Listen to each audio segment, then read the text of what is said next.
This episode of Swindled may contain graphic descriptions or audio recordings of disturbing events which may not be suitable for all audiences. Listener discretion is advised. Here there are two distinct differences. One is, of course, that the public school system is compulsory, that every child is obligated to go to school. The second is, of course, it's teaching. It's vowed environment, which it said, is a teaching environment. And when it's participated in directly by state officials, I think that makes no doubt in my mind, and I hope in yours, that this is an activity prohibited by the First Amendment. In 1962, the state of New York approved a piece of legislation that encouraged but not required students in its public schools to begin every day with the recitation of the Pledge of Allegiance and a non-denominational prayer. Almighty God, we acknowledge our dependence upon Thee, and we beg Thy blessings upon us, our parents, our teachers, and our country. Amen. This prayer, known as the Regent's Prayer, was written, recommended, and published by the New York State Board of Regents as part of their statement on moral and spiritual training. We believe, the board wrote, that this statement will be subscribed to by all men and women of goodwill, and we call upon all of them to aid in giving life to our program. Most of the school districts in the state of New York shun the practice and refuse to adopt the prayer, fearing the legal and religious controversy that loomed. However, the Union Free School District No. 9 in New Hyde Park, New York, required a reading of the prayer every morning, which immediately prompted suit. 5 families of 10 pupils, led by a Jewish man named Stephen Engel, filed a lawsuit against William Vitale, the school district's president. The plaintiffs insisted that the official prayer both contradicted their families' religious belief systems and violated the Establishment Clause of the First Amendment of the United States Constitution, which states, "Congress shall make no law respecting an establishment of religion." But the courts in the state of New York refused to stop the prayer's use. Even the state's Supreme Court ruled that it was not a violation of the First Amendment based on the fact that participation was optional. Contrarily, the parents argued that the prayer was effectively compulsory and involuntary due to the difficulty and embarrassment of asking to be excused. Ultimately, Engel v. Vitale reached the United States Supreme Court, and on June 25, 1962, a decision was handed down.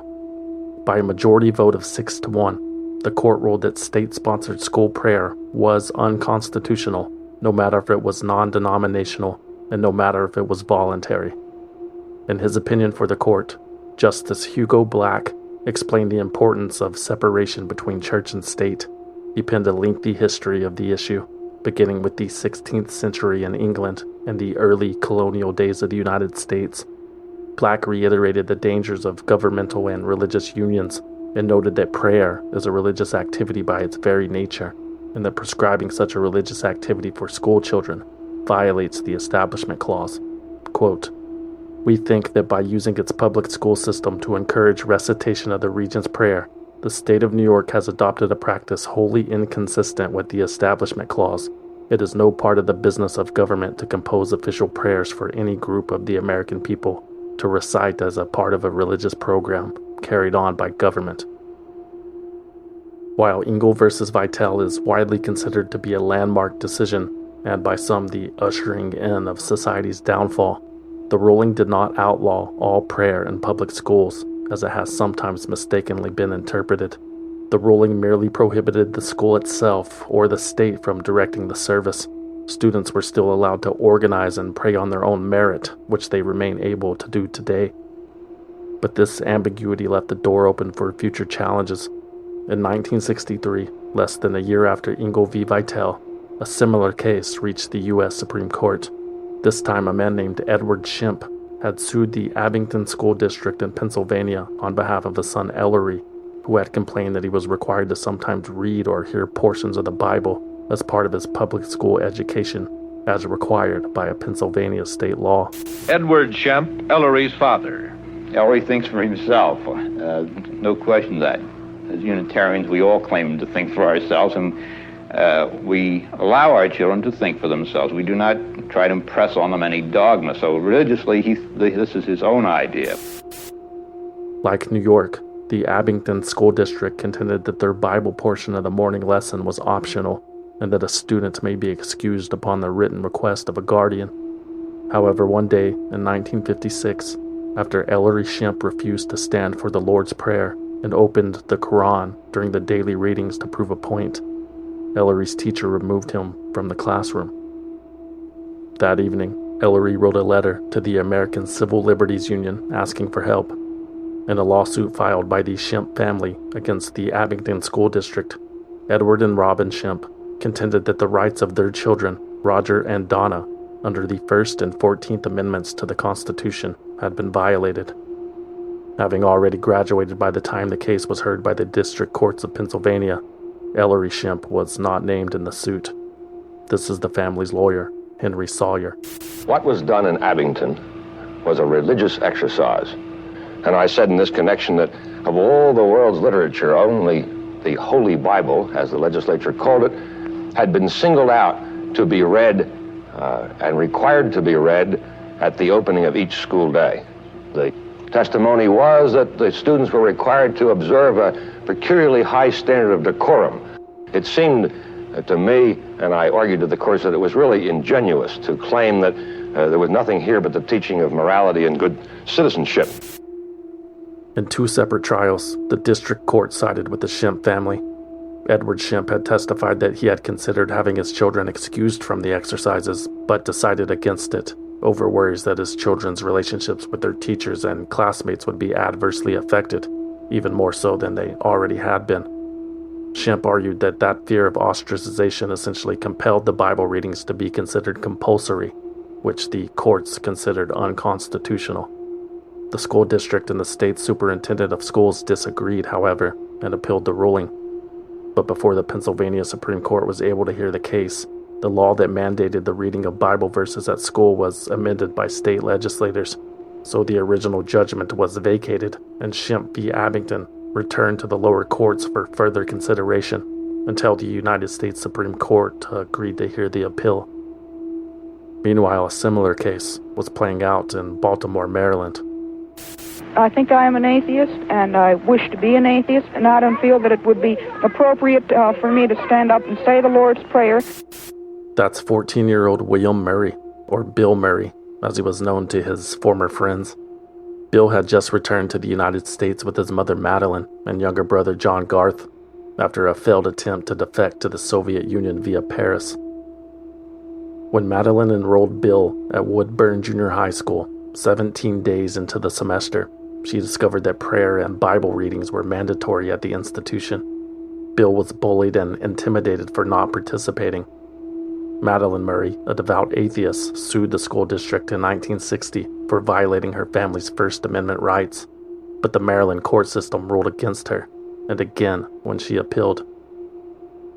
Although Madalyn Murray never passed the bar exam, she considered herself educated in legal matters and even held a degree from the South Texas College of Law, so she continued to pursue the case all the way to the U.S. Supreme Court. There, Madalyn and Bill's case was consolidated with the Shemp versus Abington case so that these similar cases could be heard at the same time. Again, on June 17, 1963, the Supreme Court justices ruled overwhelmingly 8-1 that school-sponsored prayer and Bible readings in public schools were unconstitutional.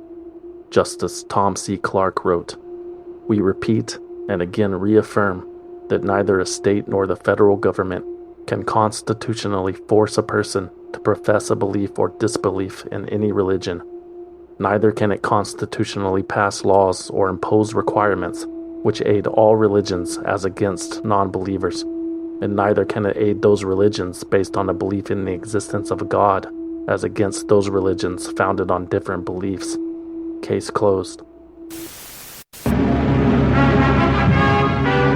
President Kennedy makes news on many fronts in his weekly press conference.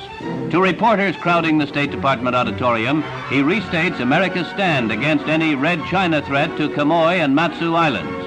He discusses his trade expansion and Medicare programs. Asked his opinion of the Supreme Court decision banning prayer in schools, the president says, Well, I haven't seen the measures in the Congress, and you'd have to make a determination of what the language was and what the effect it would have on the First Amendment. The Supreme Court has made a judgment. A good many people obviously will disagree with it. Others will agree with it. But I think that it is important for us, if we're going to maintain our constitutional principle, that we support Supreme Court decisions even when we may not agree with them. Predictably, the American public's reaction to the ruling was divided, which was reflected in the responses from their preferred media publications. The liberal New York Times printed large portions of the court's opinion without comment or criticism, while the more conservative Washington Star pondered if Christmas carols would be the next to go. Could it be the first shot in the endless imaginary war on Christmas? The Republicans in Congress certainly thought so. Members of the House and Senate have filed more than 150 resolutions to overturn the prayer in school decision by constitutional amendment. God belongs in the classroom, they say. That's the only solution to all this madness, as if the divine entity will descend from heaven at a moment's notice to shield the student body from a hell of bullets. Regardless, the legacy of Engel v. Vitale and Shemp v. Abington has survived, just like the other oft-attacked, quote, liberal decisions of that particular Supreme Court that involve contraceptives, reproductive rights, and desegregation. And while people in positions of power continue to disingenuously interpret the Constitution like it was a Bible in order to levy additional challenges, the people directly involved in the historic Supreme Court cases moved on with their lives. Kind of. Ellery Shemp, the Unitarian, earned a PhD in physics from Brown University and worked with GE Medical Systems to develop MRI technology. In 2002, he was invited back to Abington Senior High to be elected into the school's Hall of Fame. In his acceptance speech, Dr. Shemp said, quote, "I never thought they'd invite me back here." Bill Murray must have had the same thoughts about heaven. The once self-described atheist saw the light in 1980 and became a born-again Christian and pastor, much to his militant mother's chagrin. One could call this a postnatal abortion, Madalyn once commented about her oldest son's spiritual journey. "I repudiate him entirely and completely for now and all times. He is beyond human forgiveness." The battle to enforce separation of church and state had never ended for Madalyn Murray. In fact, she made it her life's purpose, not that she believed in anything of the sort. After the Supreme Court case was decided, Madalyn only grew more outspoken, bitter, and emboldened, thanks to the persecution and harassment her family experienced at the hands of the Jesus freaks. She was fired from her job at the Baltimore Department of Public Welfare. Rocks and eggs were thrown at her home. Feces and death threats littered her mail. Madalyn also said she had to buy her son John a kitten because all the kids in the neighborhood had been forbidden to play with him. A few weeks later, Madalyn claimed to have found that kitten dead on the front porch. Someone had twisted its neck. Madalyn theorized that the stress caused by these endless disruptions led to her father's heart attack and early death, and for an atheist that's almost even more tragic since no afterlife awaits. Everything goes black, it's presumed, just like the way it was before you were born. Our house was attacked so many times that I became quite an expert glass repairman. Anybody that needs glass repaired in their home can call on me. I know how to deal with the putty and cutting the glass the right size. You were throwing rocks at your windows? That's right. We had bullets through the front window, we had bullets through the back window, and we had bullets through the back door of our car. This must have been what Jesus felt like as he lugged the cross through the crowds of people who were afraid of a few new ideas, or maybe more like a witch, burned at the stake for inviting the bad weather. Madalyn Murray would perish at the thought, but she did relish her new role as public enemy number one. She fanned the flames of eternal hellfire with aggressive quote after aggressive quote. We find the Bible to be nauseating, historically inaccurate, replete with the ravings of madmen, she told Life magazine in 1964. We find God to be sadistic, brutal, and a representation of hatred, vengeance.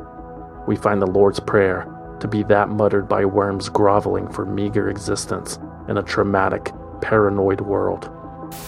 The thing is, I am not a humanist, I am not a witch, I am an atheist. And an atheist is different. We simply don't believe or don't accept the ideas of God, heaven, hell, prayer, life after death. And we're adamant in our position because we feel that those ideas are stupid. Fair enough. After fleeing Baltimore in 1963 in the face of growing hostility, and after allegedly assaulting 5 police officers who were trying to retrieve her son Bill's underage runaway girlfriend from their home, Madalyn Murray and her family sought political asylum in Hawaii and Mexico, but were turned away in an instant. Eventually, the Murrays settled in Austin, Texas, where they established what would become one of the largest atheist organizations in North America, until everything went horribly wrong. A leading figurehead of atheism dedicates her life to maintaining the separation of church and state until one day she, along with her family and minor fortune, vanishes off the face of the earth on this episode of Swindled. They bribed government officials, clear violations of federal and state law, paid to play millions of taxpayer dollars that were wasted, paid tens of millions of dollars, $1 billion, dummied up its books and records to hide the by falsifying its books and records, responsible for the collapse of the entire system. And in this full of some kind of swindle, is that right?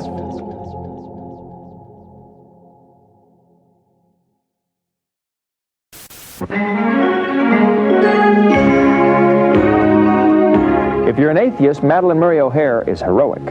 If you're not, she's at best a curiosity and at worst the most dangerous person on the planet. That makes her at the very least an extremely controversial woman.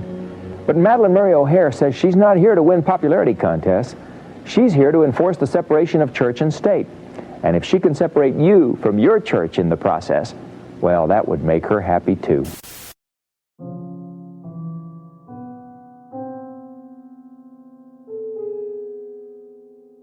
The birth of Madalyn Mays was a miracle. Legend has it that her mother, Lena, tried to induce a miscarriage by throwing herself down a stairwell. Before that, she had tried concoctions of herbal remedies and black magic to no avail. That's according to Madalyn's son, Bill, who also claimed that when his mother was born, alive and well by the grace of God on April 13th, 1919, in addition to a misshapen ribcage, her body was enveloped with some kind of unusual dark membrane. The doctors who aided the delivery were befuddled, but let the family take the oddity home as a souvenir, and the baby too.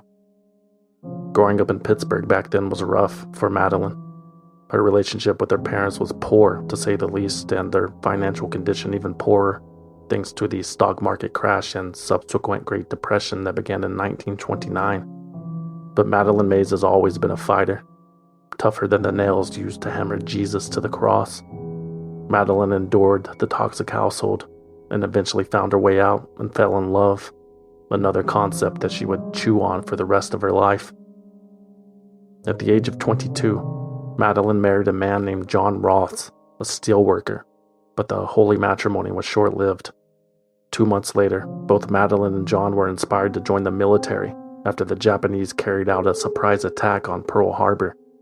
Madalyn said she was stationed in North Africa and in Italy, where she served as a cryptographer on General Dwight D. Eisenhower's staff. But archivists at the Eisenhower Library later told Texas Monthly Magazine that there was no evidence found in their records of that claim being true. Not that a lack of evidence has ever prevented anyone from believing things that are likely fictional. People are at their happiest when ignoring the truth. However, what is undeniable is that Madalyn Mays Roths found a new man. She became pregnant while overseas by William J. Murray. He was an officer in the Army and wealthy and married, and suddenly a strict Catholic who refused to divorce his spouse, like Madalyn Mays, formerly Roths, had already planned to do. So Madalyn took Murray's name anyway and moved back to the States, where she gave birth to a baby boy, whom she named after his absent father. Madalyn Murray then moved into her parents' home. She worked a variety of jobs, attended college when she could, raised her son as a single mother, birthed another child named John with another deadbeat dad, studied communism, and lived completely destitute. Until the Supreme Court case in 1963, Madalyn's now infamous battle to keep prayer out of public schools had won her more than a handful of supporters around the country, Some of them sent money to her home, sometimes simply addressed to the Atheist in Baltimore. Suddenly, Madalyn had a nickel for every death threat, and it was life-changing. But so was the abuse her family was suffering from their neighbors and colleagues. Madalyn wanted to leave Baltimore, but not alone. "I just want a man," she told Playboy magazine in 1963. "A real two-balled masculine guy. And there aren't many of them around, believe me. But I do want somebody my own age, and somebody who has brains enough to keep me interested, and to earn enough money to support me in the style to which I've become accustomed. I want a man with the thigh muscles to give me a good frolic in the sack, the kind who will tear hell out of a thick steak, and yet who can go to the ballet with me and discuss Hegelian dialectic and know what the hell he's talking about. I want a strong man, but a gentle one." Meet Richard O'Hare, a former Marine that had spent 4 years as a card-carrying communist in Detroit while serving as an FBI informant. O'Hare named nearly 100 of his comrades in a public trial in 1962 and had been pretending to be an employee of the Bureau ever since. It must have been love at first sight when these two outcasts crossed paths south of the border. Madalyn Murray and her youngest son had escaped Baltimore, first to Honolulu, then to Mexico before being deported to Texas. Madalyn has said that while in Mexico, she was approached one night at gunpoint and herded onto an airplane with her 11-year-old son John and new boyfriend Richard. From there, they were flown to San Antonio, where the Maryland State Police were waiting to arrest her, but Madalyn claims she was able to evade their control. I didn't come to Texas. I was brought to Texas. I had fled from Baltimore to Honolulu, hoping to find political asylum in Honolulu, which is a fundamentally Buddhist state that is anti-Christian. And I couldn't find it there. The legal procedures were against me. So I fled to the only Western country that I knew that was absolutely dedicated to separation of church and state, and that's Mexico.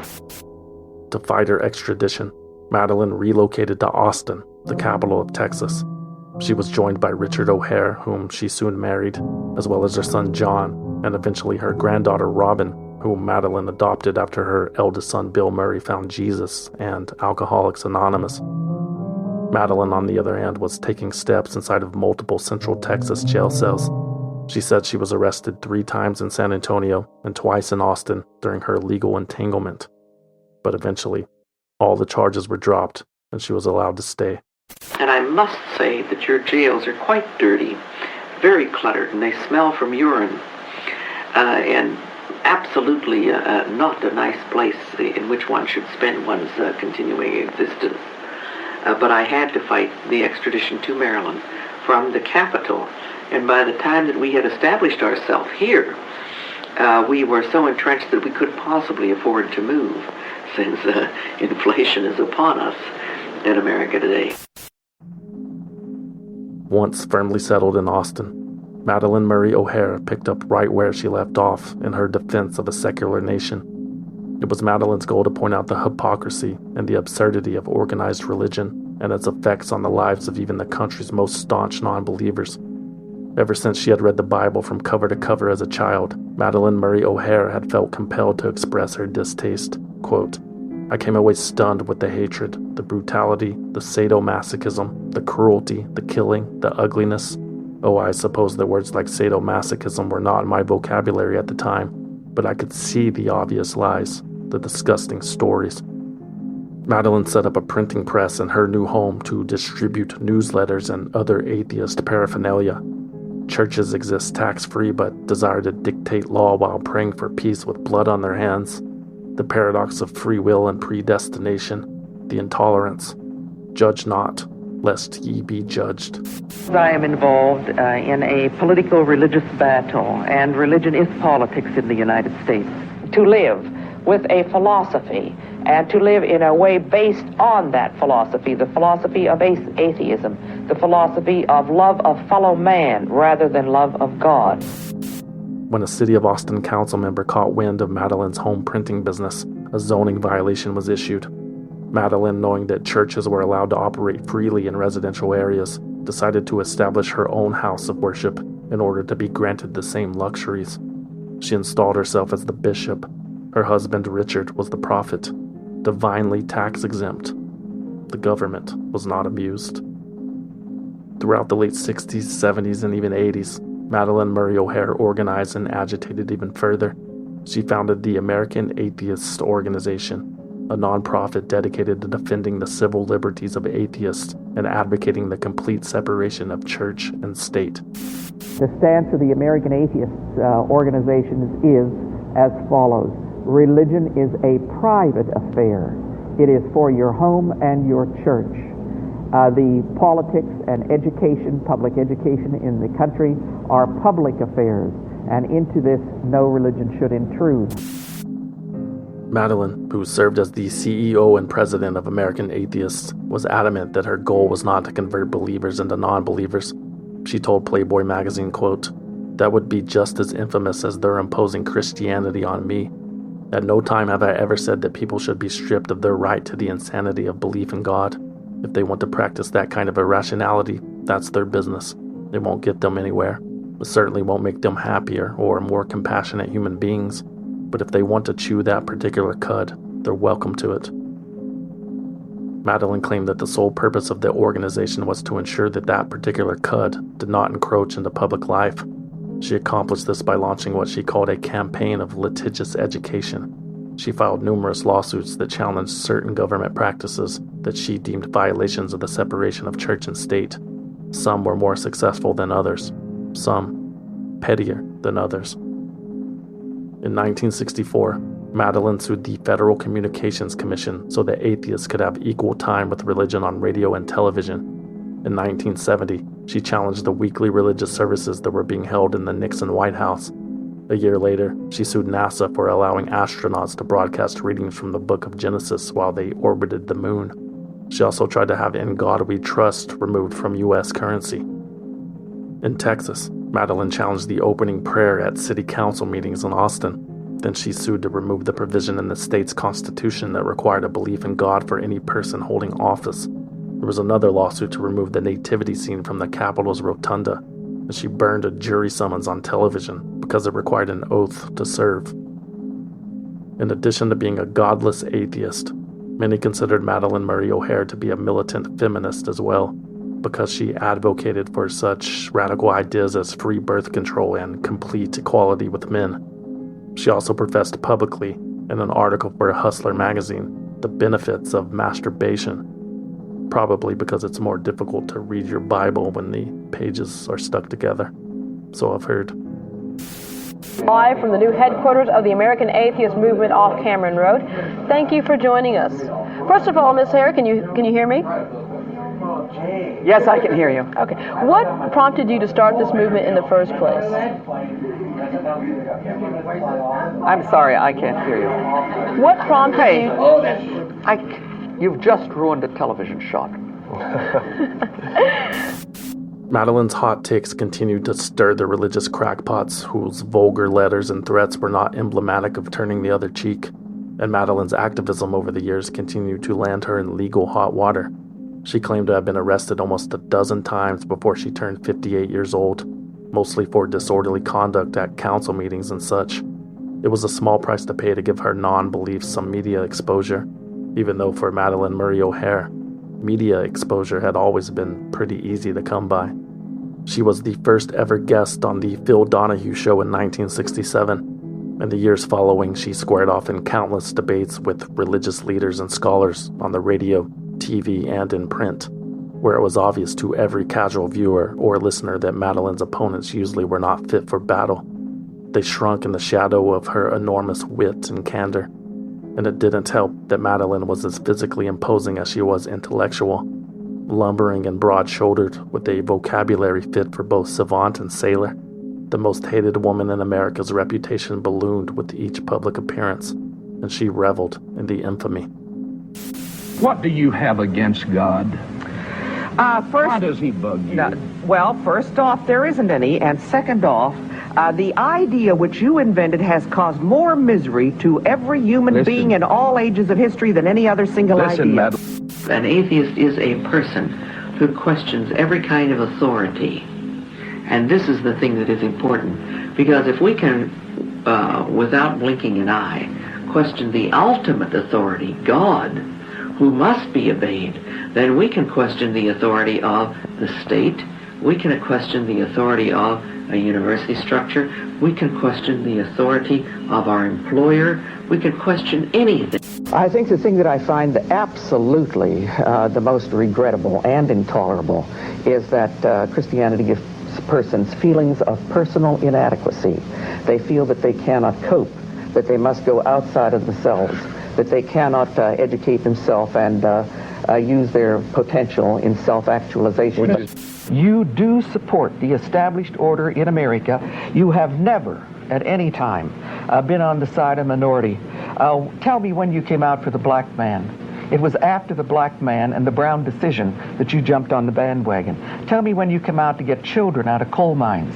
It was after the Union movement. You're going to spend your whole life preparing to meet the Lord. Boy, you folks are crazy as hell. Okay, you think she's going to hell then? I don't know. I would like to have faith to believe that she could be saved. I say this, if she is ever saved, I don't want to be saved. I'm not Let me ask a interested in question, your Bill. ideas. Let me ask you about your higher consciousness and the good order. For instance, my husband recently died of cancer. If you look at it from the viewpoint of the cancer had every right to exist.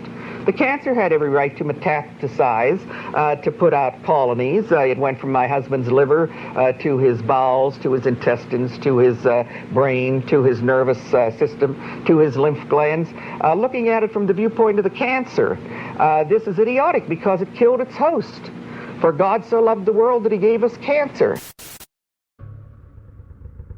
Madalyn's husband, Richard O'Hare, died of cancer in 1978. There were rumors that she was planning to divorce him leading up to the terminal diagnosis.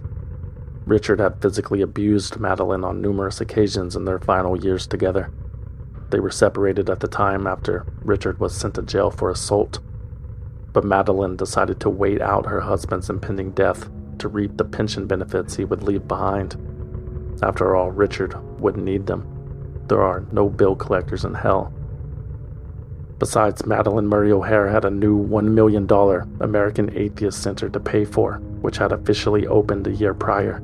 The 17,000 square foot building on Cameron Road in North Austin served as the official headquarters of the organization. It contained a printing press, a mailroom, a recording studio, multiple offices, one of the largest libraries of atheist material in the country, and a gift shop where the cashier would gleefully scribble over "In God We Trust" on every dollar bill that was placed into the register. The building also eventually featured a 6-foot fence topped with barbed wire to keep out the riffraff and deranged fundamentalist. I can't tell you how many times we made frantic runs for our cars in parking lots or where we have been insulted in restaurants. The doctor tells me to walk 2 miles a day. I can't. I cannot go out and walk 2 miles any place in Austin without being accosted by a religious nut. Madalyn, who maintained most of the power, operated the American Atheist headquarters with her son, John Garth Murray, who served as the organization's president, and Robin Murray O'Hare, Madalyn's granddaughter and executive secretary, with a handful of unrelated support personnel. The 3 family members lived together in the same house, worked in the same office, ate at the same restaurants for lunch, but always drove their separate cars. Some disgruntled former members grumbled that it was the family's way of flaunting their fancy digs. Others assumed the Murray O'Hares needed the extra room to bring along their beloved Cocker Spaniels, Gannon and Shannon, previously Engels and Marks. Or maybe that was their way of getting a moment to themselves. Lord knows they probably needed one. But it was true that the first family of atheism was making a lot of money, at least for the average person. But the Murray O'Hares were not average people. That's according to John Garth Murray, who, 34 years old at the time, told Texas Monthly, quote, "Most cause people think that part of being a dissenter is that you need to be poor or to look poor. Madalyn and I and Robin just don't fit into that role. We're accustomed to good food, to eating in dining rooms with tablecloths, good dishes, and a good bottle of wine. Even when we go out for lunch, we go someplace nice. You'd never see us at McDonald's or Burger King. That's just not our lifestyle. All of us have nice clothes. My suits cost a minimum of $500-$600. My shirts are custom made. My ties are all silk. We have a nice house in Northwest Hills, nice automobiles. We get a tremendous amount of flack over the fact that I drive a Mercedes, Madalyn drives a Mercedes, and Robin drives a Porsche. We've been around the world 3 times. But none of those things stopped Madalyn from vigorously recruiting new members via the American Atheist radio program, the American Atheist television forum that aired on 150 cable systems, and the American Atheist Legacy newsletter that had been published since day one. We are always behind in funds because we rely completely on individual and private donations of those persons who hear me or read about me and are concerned enough to try to send in a couple of bucks. So we're always struggling for funds. I wish I could get a grant from an appropriate government agency, but I doubt under the Nixon administration that that's going to be possible. Anytime she was asked, Madalyn would claim that the organization's membership was the highest it had ever been, and that they maintained a mailing list of anywhere from 45 to 100,000 people. Conversely, Bill Murray, Madalyn's son, who before his defection had previously worked at the organization, claimed that American Atheist was entirely supported by a little more than 2,500 paying members, and that figure was the highest it had ever been. Whatever the true membership total may be, it was more than enough to have a parade, apparently. 4, 6, 8, separate church and state. 2, 4, 6, 8, separate church and state. Ladies and gentlemen, while the rest of the parade is gathering around the front of the California State Capitol here in Sacramento, I have a question for all of you. Are there any atheists here at the Capitol? We want to let Governor Wilson and the members of the California State Legislature know what God is. What is God? All right, God is make-believe. Madalyn Murray O'Hair's notoriety began to fade in the late 80s and early 90s, even though she was needed more than ever. On the campaign trail leading up to the '88 election, George H.W. Bush was asked what he would do to win the votes of the Americans who were atheists. The soon-to-be president of the United States replied, "I guess I'm pretty weak in the atheist community. Faith in God is important to me." Robert I. Sherman, the reporter from the American Atheist News Journal who asked the question, was taken aback and followed up, "Surely you recognize the equal citizenship and patriotism of Americans who are atheists?" Bush answered, quote, "No, I don't know that atheists should be considered as citizens, nor should they be considered patriots. This is one nation under God." Madalyn Murray O'Hair still had plenty of work to do, but she was also being faced with her own mortality. She was getting older. She had diabetes, a hip replacement, and heart disease. She could barely walk, much less carry the cross of the entire atheist movement. I'm 74 years old now. I'm diabetic, and I'm in really rotten health. And I hang on to life, for there is nothing else that I can do but hang on and fight. And I'll die too. That was Madalyn at the American Atheists Convention in 1993, announcing her intention to remain involved. But less than 2 years later, Madalyn Murray O'Hair, John Garth Murray, and Robin Murray O'Hair disappeared one day in August 1995 and were never heard from again.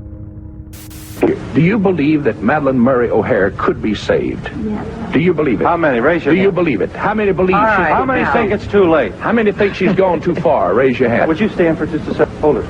You'll stand so they can see. Why do you think it's too late? Well, just the things she has said so many times against the Word and against the Holy Spirit. And Yeah, but wouldn't the Holy Spirit forgive her? Well, let me put it this way. If she isn't Holy saved before she dies, I would like to have it published of how she dies.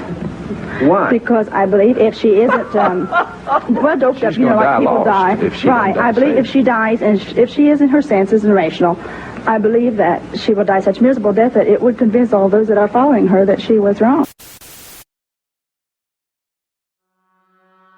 For the past 3 decades, Madalyn Murray O'Hair has been the most outspoken voice of atheism in America. God is make-believe. But more than 100 days ago, she mysteriously disappeared, simply vanished from her home and offices in Austin, Texas. When American Atheist employee David Travis arrived at work on the morning of August 28, 1995, he discovered that the front door had been padlocked shut. A note taped to the glass read, quote, "The Murray O'Hare family has been called out of town on an emergency basis. We do not know how long we will be gone at the time of the writing of this memo." That's odd, thought all of the American Atheist organization's potentially out-of-work employees. The family had just returned from vacationing in Virginia. It seemed out of character, but the Murray O'Hares were an eccentric crew. Those most concerned were eventually able to reach John and Robin on a cell phone. Though he could not specify the family's exact location, nor when they would return, John assured the staff with a noticeably strained voice that everything was fine.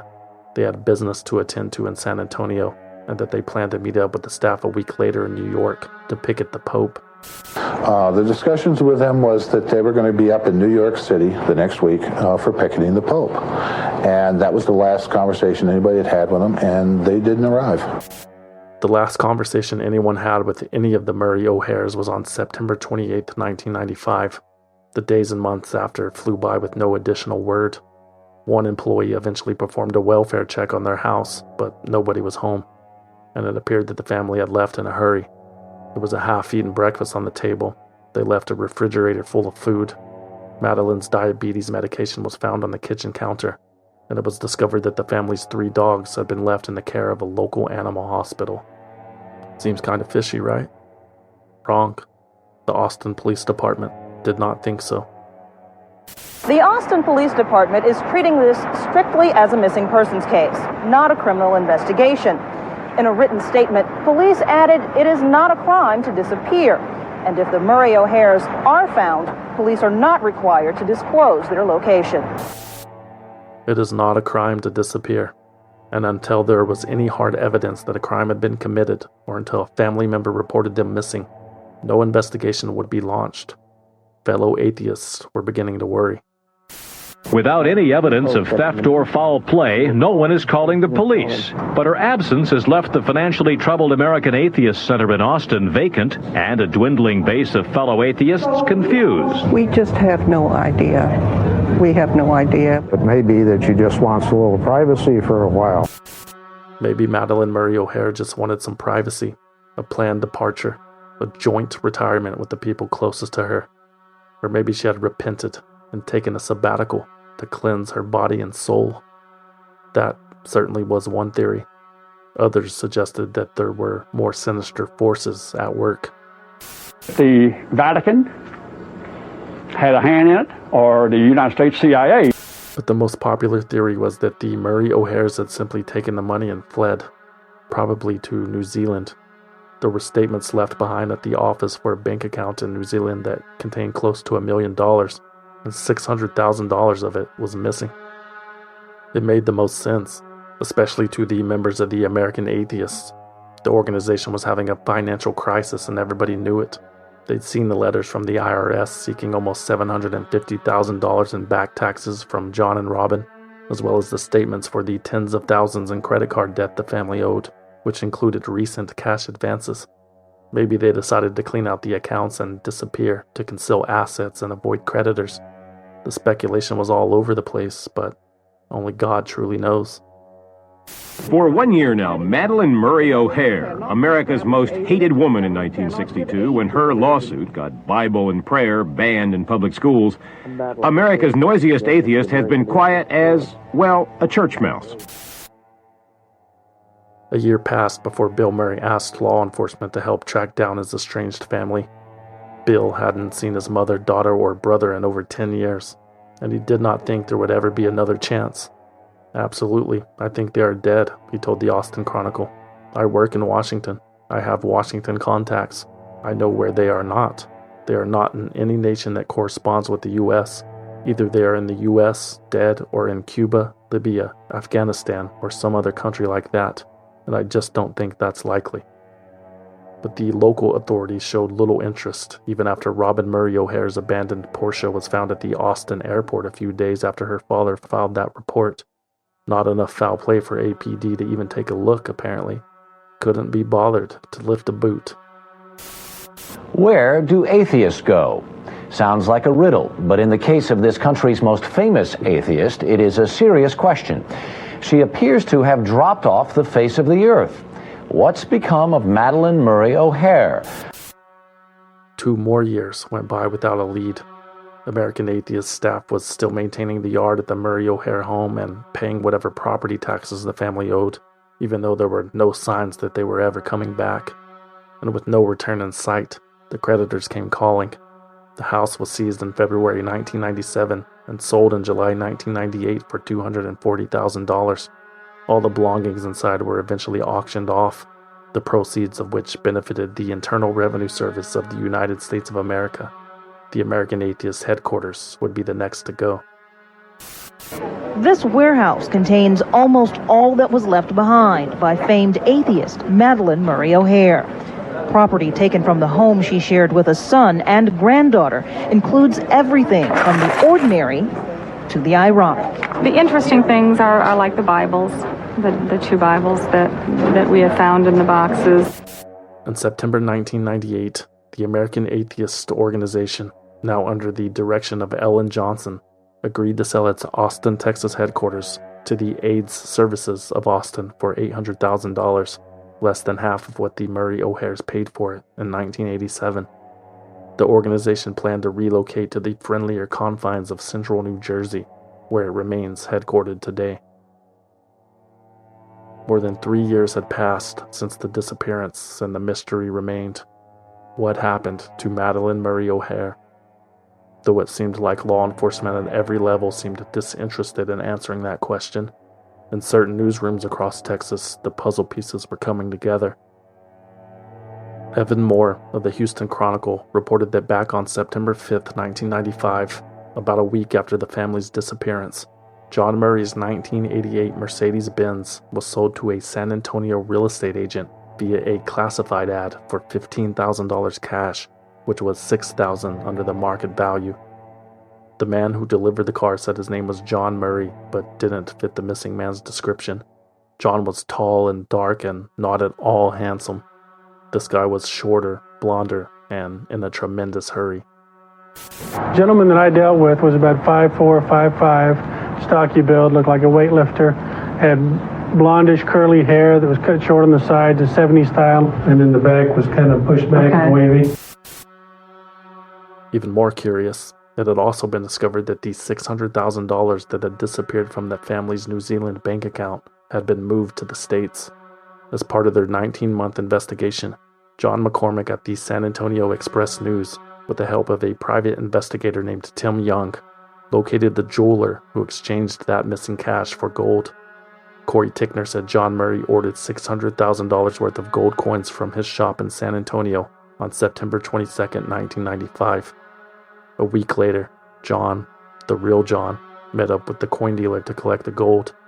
However, only $500,000 worth of the $600,000 in coins had arrived. Tickner said John never came back for the remaining $100.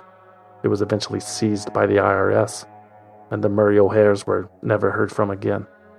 And it is not likely that their disappearance would have ever been solved without a stroke of luck. But sometimes that's all it takes to create everything out of nothing. And everybody in the world can go to hell.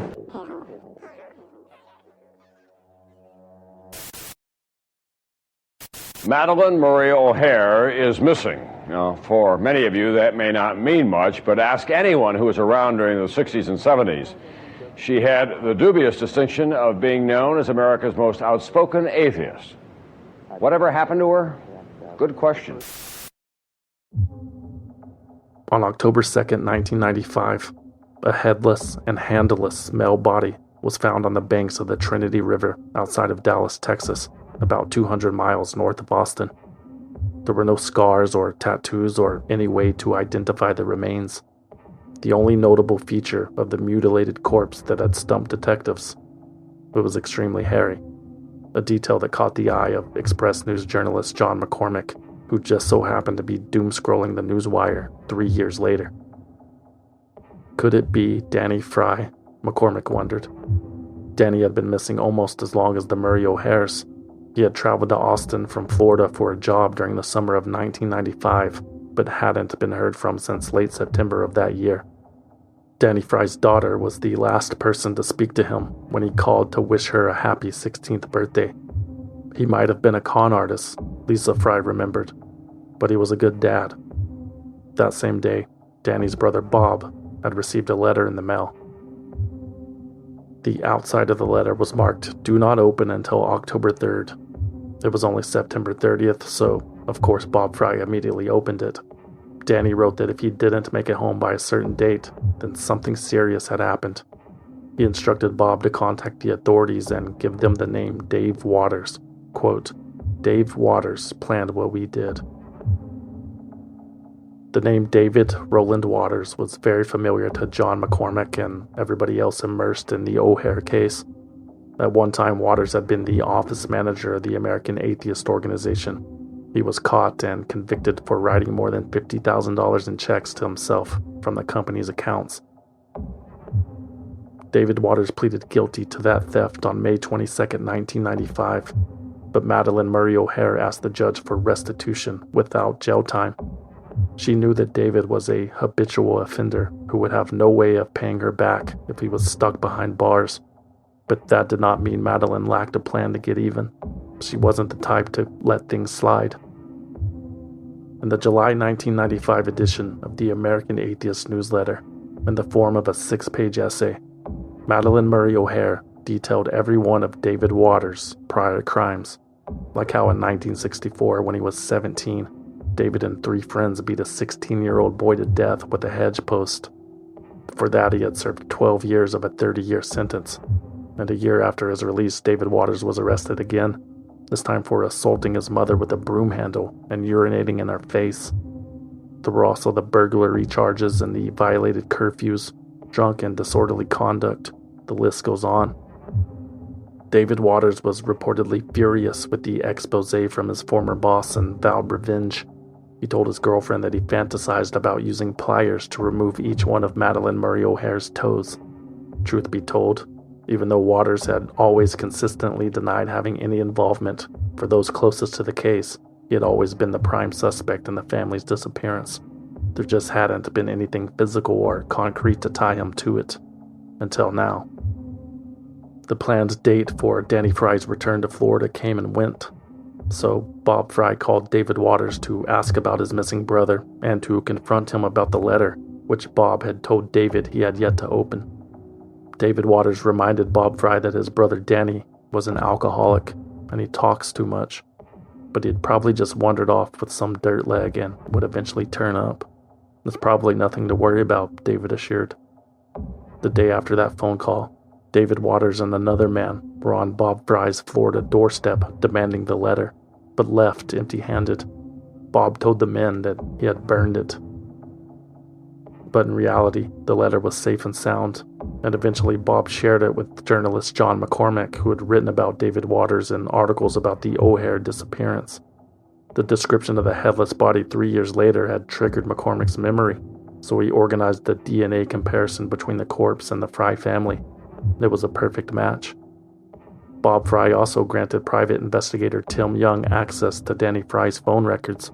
There were calls made to and from David Waters' apartment, a San Antonio motel room, and a woman named Charlene Carr, the wife of Gary Carr, David Waters' former cellmate who had also traveled to Austin in 1995 for some quote-unquote work.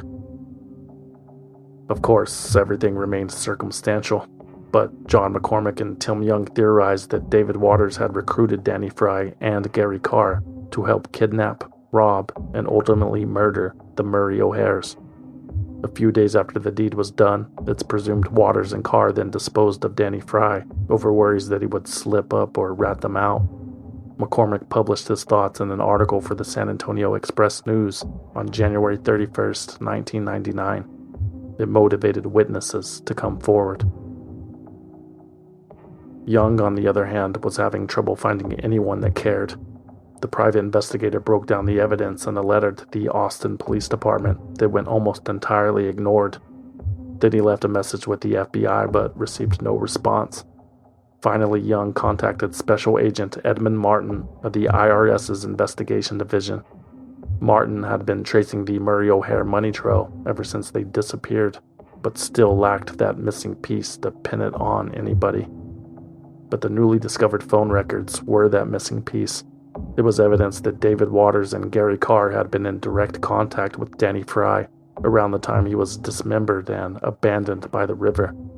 There was no smoking gun or surveillance video, but it was evidence enough for Special Agent Martin to secure a search warrant for both men. 7 weeks later, on March 24, 1999, agents from the IRS, the FBI, and the Dallas County Sheriff's Office raided Gary Carr's apartment in Walled Lake, Michigan. Initially, he refused to talk. 50-year-old Carr had spent practically his whole life behind bars for kidnapping a judge's daughter and for indecency with a child. He did not want to go back anytime soon. But when investigators uncovered 2 loaded handguns inside of the part-time handyman's residence, a freedom that former felons are not afforded, Gary Carr's fate was sealed. He would be going back to prison anyway. Perhaps playing ball would help lighten the load. Also tonight, investigators believe the mystery of Madalyn Murray O'Hair may be solved.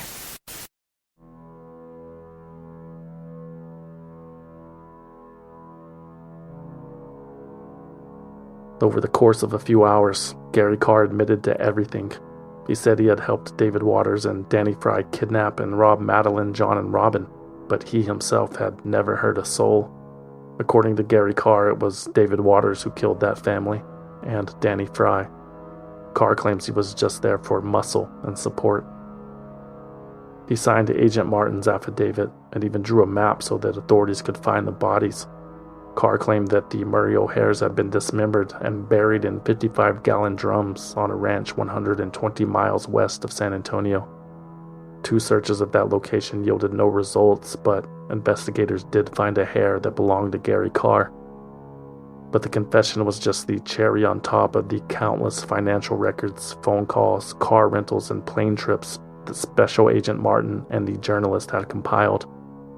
In December 1999, an Austin grand jury indicted Gary Carr for the planned and executed scheme to abduct, kidnap, and murder the Atheist. While waiting for his trial, a fellow inmate of Gary Carr's said he admitted to using a .22 caliber pistol to kill Danny Fry. That inmate testified against Carr during his 3-week trial in the summer of 2000. Gary Carr was found guilty of conspiracy to commit extortion, traveling interstate to commit violent acts, money laundering, and interstate transportation of stolen property.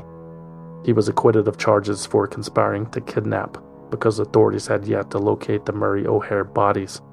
In August 2000, Gary Carr was sentenced to 2 life sentences by U.S. District Judge Sam Sparks. David Waters was finally indicted on charges related to the Murray O'Hair case in September 2000. He had already been sentenced to 8 years for possessing a weapon as a felon, on top of a 60-year sentence for violating the terms of his deferred adjudication. David had failed to pay the restitution owed to the American Atheist for his earlier embezzlement. And after seeing the results of Gary Carr's trial in January 2001, David Waters and his lawyer cut a deal with federal authorities. Waters agreed to plead guilty to a conspiracy charge if allowed to transfer out of Texas's state prison system to a federal facility. In return, David Waters would tell all, including leading investigators, to exactly where the bodies were buried. Over the course of several days, David Waters laid out the entire scheme, which he claimed had taken months to prepare. Waters said that on August 27, 1995, he, Gary Carr, and Danny Fry posed as a delivery man to abduct the Murray O'Hairs. The Atheists were taken to their home in Northwest Hills to collect enough things for a weekend getaway. That night, the kidnappers rented a van and transported the family to a truck stop motel in Buda, Texas. The next day, they checked into a 2-bedroom suite at the Warren Inn in San Antonio. Everyone had the run of the house. Believe it or not, it was almost a family situation, Waters told detectives. It got to the point where it was real bizarre, and John and I were like working together. He was like responsible for his group, and I was responsible for my group. One of his primary responsibilities was to control Madalyn. All he was concerned about was that I control Carr. They were terrified of Carr. For the next month, the 3 abductors and the 3 abductees lived together in that motel room, while John Murray retrieved the funds from overseas accounts in exchange for their release. Gary Carr even traveled with John to New Jersey to collect the cash, and when they returned, that money was converted into $500,000 in gold coins. When those gold coins arrived, the extortion was complete, and the family's time with the kidnappers had come to an end. Waters and company convinced the Murray O'Hairs that they needed to be transported to a different motel before they could be set free. But Waters told detectives that, in reality, the kidnappers wanted a room on the ground floor for easier transport of a body or 3. On September 29, 1995, each member of the Murray O'Hair family was strangled individually. David Waters said it took all 3 kidnappers to keep John Murray down, even with the plastic bag over his head. Then, according to Waters, Gary Carr took care of Robin, while Danny Fry choked Madalyn. Waters said Madalyn started to scream but was, quote, not really yelling anything intelligible. Ah yes, the most common last words. When night fell, the kidnappers covered the bodies with bed sheets and loaded them into the rented cargo van. That night they drove to Austin and crashed at David Waters' apartment. The whole experience must have spooked Danny Fry, who announced his intentions to leave, but David convinced him to stay an extra day and help them find a proper dumping spot for the bodies. Outside of Dallas, the van pulled over near the Trinity River. Waters told investigators that they climbed out to inspect on foot, and he purposely fell behind and shot Danny Fry in the back of the head. He never saw it coming. That was the plan all along. Quote, Danny's assistance was chosen because he was considered expendable from the get-go. Back in Austin the next day, Waters said that for a $50,000 bonus, Gary Carr volunteered to chop up the bodies with a large knife inside of a rented storage unit, and he stuffed them into barrels. Danny Fry's head and hands were included. The following morning, the barrels were driven 4 hours away and buried at a secluded ranch near Camp Wood. David Waters eventually led authorities to the exact spot. When Waters and Carr returned to Austin, they engaged in a spending spree. They checked into the Four Seasons on Town Lake, where hundreds of dollars was spent on room service and champagne. They bought new Armani suits complete with shoes, watches, and neckties. Gary Carr bought a Harley. In total, the 2 men blew through $80,000 of the $500,000 in a matter of days. They stored the rest of the loot in a suitcase and stashed it in a self-storage locker on Burnett Road. Funny enough, that same night, October 3rd, 1995, by pure coincidence, 3 young men from San Antonio traveled to Austin to break into a single random storage unit and hit the jackpot, a suitcase full of gold coins. The men lugged the heavy bag back to one of their parents' houses and divided the score. When one of the men was apprehended years later for unrelated crimes, he testified that they spent the entire fortune in less than 4 years, mostly on cars, guns, vacations, and strip clubs. Poor David Waters. All that work, months of planning, 4 murders, a successful robbery, and nothing to show for it. Can it be divine intervention if the story involves a family of atheists? How about this? The universe works in mysterious ways. On March 30th, 2001, David Roland Waters was sentenced to 20 years in federal prison and ordered to pay back more than $500,000 to the American Atheists, as well as the estate of the Murray O'Hairs. He died from lung cancer less than 2 years later at a federal medical center in North Carolina. On this remote 5,000-acre ranch 70 miles west of San Antonio, FBI teams using cadaver-seeking dogs have found the remains of at least 3 people. They believe the bones may belong to Madalyn Murray O'Hair, one of her sons, and a granddaughter. Today, among the remains discovered was an artificial hip that may match the one O'Hair had implanted. There's evidence to suggest that Madalyn Murray O'Hair would have been satisfied with her ending. In an article printed in the American Atheist November 1986 newsletter, she wrote that when she died, quote, I don't want some religious nut to shove a rosary up the ass of my body or a communion wafer down its throat. I have told John and Robin that when I die, they should gather me up in a sheet, unwashed, drag or carry me out and put me on a pyre in the backyard and burn my carcass. I don't want any damn Christer praying over the body or even putting his hands on it. Rest in peace. Okay. But with all the battles you've lost, one son is one direction, the social life you've lost, but if you look back, would you consider your life has been a success? Oh, yes. I think I'm an unqualified success as a parent, believe it or not. And certainly as a cause person, with one of the most difficult causes that anyone can attempt to involve themselves in. Yes, my life has been well worth living, and if I had it to do all over again, I would do everything the same and probably make all the same damn dumb mistakes and all of the same successful moves.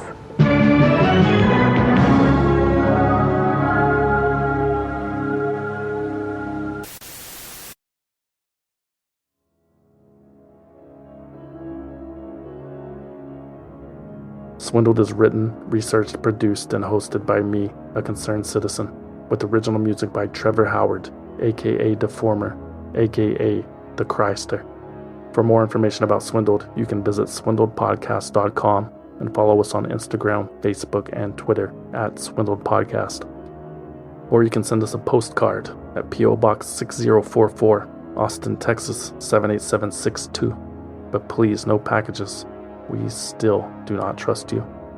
Swindled is a completely independent production, which means no network, no investors, no bosses, no shadowy money men, no former office managers, and we plan to keep it that way.